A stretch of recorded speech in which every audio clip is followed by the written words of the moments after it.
Alright, so I've started off addressing Gao's rendezvous beating up Ryu and Ken in Street Fighter V, and I also addressed Chun-Li's father's sort of heroin episode. So now I figure I look at the time that Ryu went to prison.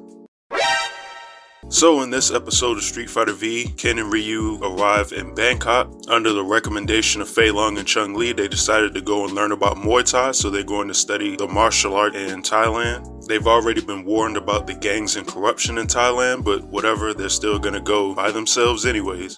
So Ken and Ryu split up for passport inspection before boarding their flights. We get the guy that escaped from Captain Dorai, Chun-Li's father's home in a previous episode. He bumps into Ryu and slips some drugs into his bag before trying to escape. Of course, nobody witnesses this. We also get an Akuma sighting for no reason, a baggage claim, I don't know why. And for the record, if you recall, I acknowledged that the one guy that escaped the brawl at Captain Dorai's house was the only smart one in this entire ordeal, so now we see just how smart he was. So a police dog starts losing his mind at Ryu when he's in the airport. Of course, this makes all the cops pull out their guns and start to search Ryu's bag. And of course, they find some heroin in Ryu's bag. I honestly think we need more drug stuff like this in the games. Makes Street Fighter's story a lot more exciting than the typical Shado stories we get with Bison. So Ryu quickly figures out that the guy who bumped into him slipped him the heroin, and Ken goes after him. Of course, he's dressed the exact same way as he was before, so I don't even get it. Why did he just stick around the airport after he committed the... Never mind. So now the police just start beating the hell out of Ryu in an interrogation room at the airport.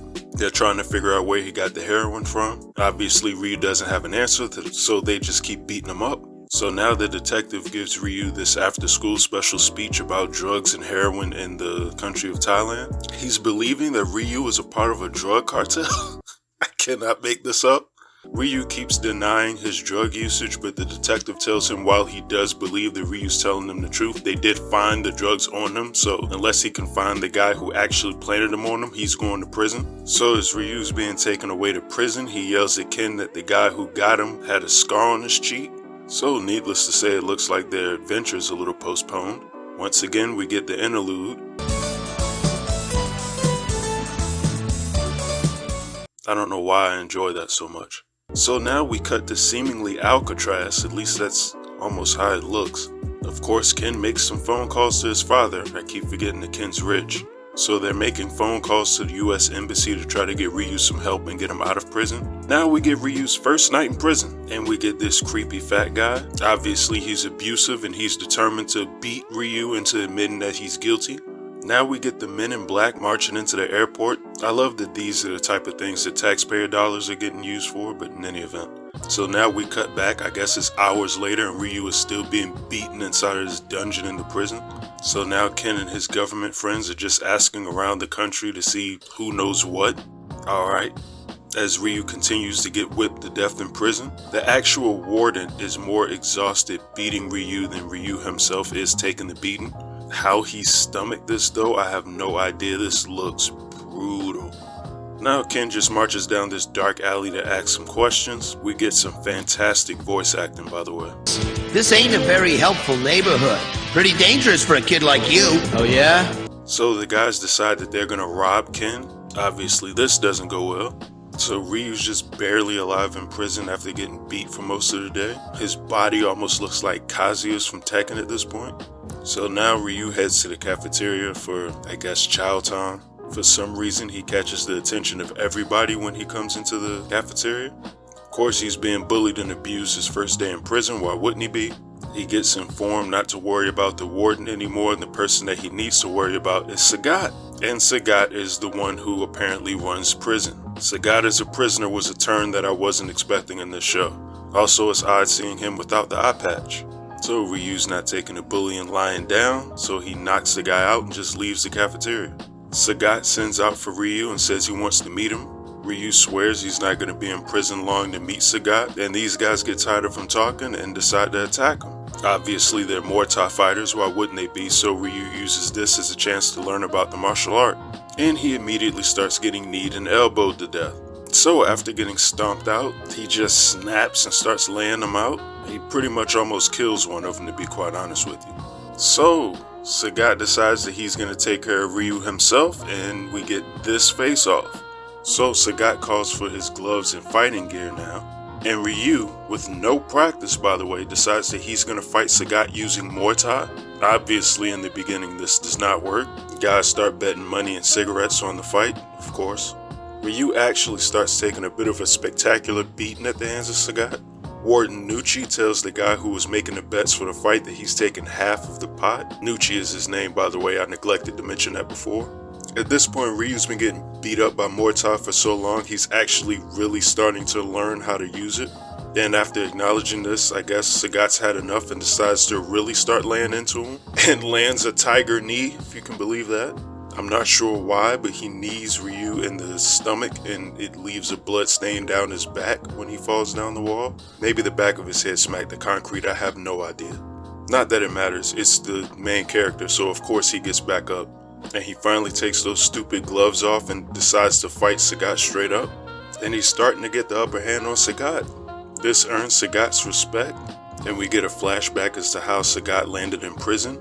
In a nutshell, the Mafia tells Sagat to take a dive in his next fight and he refuses to. And of course they plant him with drugs and he eventually gets taken to prison. Not the origin story that I expected for Sagat, but so we also get a flashback of Nucci torturing Sagat the same way he did Ryu as well. And like Ryu, Sagat also wouldn't plead that he was guilty either. The main point being because Sagat didn't have a challenge, he started, I guess, doing deals with the Mafia. None of that is important anyways. What is important is Sagat says that Ryu is protected the rest of his time in prison. Nucci tells Sagat that the fight is on between him and Ryu and he wants his money back. Obviously Sagat refuses. And before Nucci can attack Sagat with the chain, Ryu interferes and grabs the chain for him. And I guess these two forgot that they were in prison because obviously guns get aimed at them. Include one from Nucci, who I didn't expect him to pull a piece out, but whatever. Nucci licking his lips before talking about inflicting pain to Ryu and Sagat is very gross, by the way. I'm tired of seeing it. Somehow, before pulling the trigger on Sagat, Ryu uses solar flare and decides to kick Nucci in the face. He actually takes a shot from Sagat and Ryu at the same time. I love how they have time to pose like this in prison as opposed to getting shot for attacking the warden, but whatever. Meanwhile, Ken is still trying to find the guy who planted the heroin on Ryu at the airport. He's actually found out where the guy's hideout is and sees him getting into a car before following the car on foot. Somehow he's keeping up with it. As the guy starts getting tortured inside this car for not only failing to kill Chun-Li's father but causing a panic in the airport, which, I mean, he did do. For some reason, his boss thinks that Ken and Ryu are professional gangsters. Okay. They also get warned that Ken is following the car. I still don't understand how Ken's able to keep up with a car on foot like this, but whatever. So Ken, out of thin air, buys this guy's motorcycle. I guess that's a nice way to commandeer a vehicle. So now he catches back up to the car on the motorcycle. The car leads Ken down an alley and tries to hit him in reverse. Not the dumbest move in the world. Gets rid of the motorcycle at least. And Ken finally remembers him as the guy from Captain Dorai's home back in Hong Kong. Now we cut back to prison. I guess because Ryu's cool with Sagat, he gets the nice prison food now. As Sagat warns Ryu about the Asura that he said is led by a guy named Soji, and apparently there's someone over top of him. Could only imagine who that guy is. So Ken makes a phone call to Chun-Li's dad, and now he says he's gonna make a trip to Thailand himself. So I guess Captain Dorai's on the way. So Ken's dad calls and lets him know that they're gonna release Ken on bail, but he can't leave the country. Then Ken's off to get him out of prison. Now I can't lie, this next scene was actually very well done in the show. So Ryu has his bags packed and he's finally getting out of prison, as Sagat challenges him to a fight one day when they're both on the outside. So Sagat walks Ryu to the exit of the prison where Ken is awaiting him, and as the doors open for Ryu, they close back up on Sagat.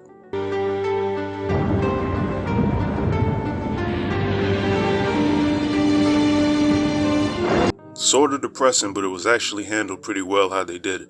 So now Ken and Ryu plot their revenge on the Asura. Not sure if that's the wisest thing to do as soon as you get out of prison, but whatever. Like, y'all aren't gonna get Ryu some food or anything like that. Like, we're just immediately getting into this. And their journey to the Asura is where our episode ends. So I pretty much covered episodes 8 and 9. just because it's the full story of Ryu in prison. While a random story, there are actually 2 really good episodes from this show. It's kinda at this point when the show starts to take a turn and start to get really interesting and exciting, and it leads into the climax of the show when Bison starts to get involved. So yeah, not bad.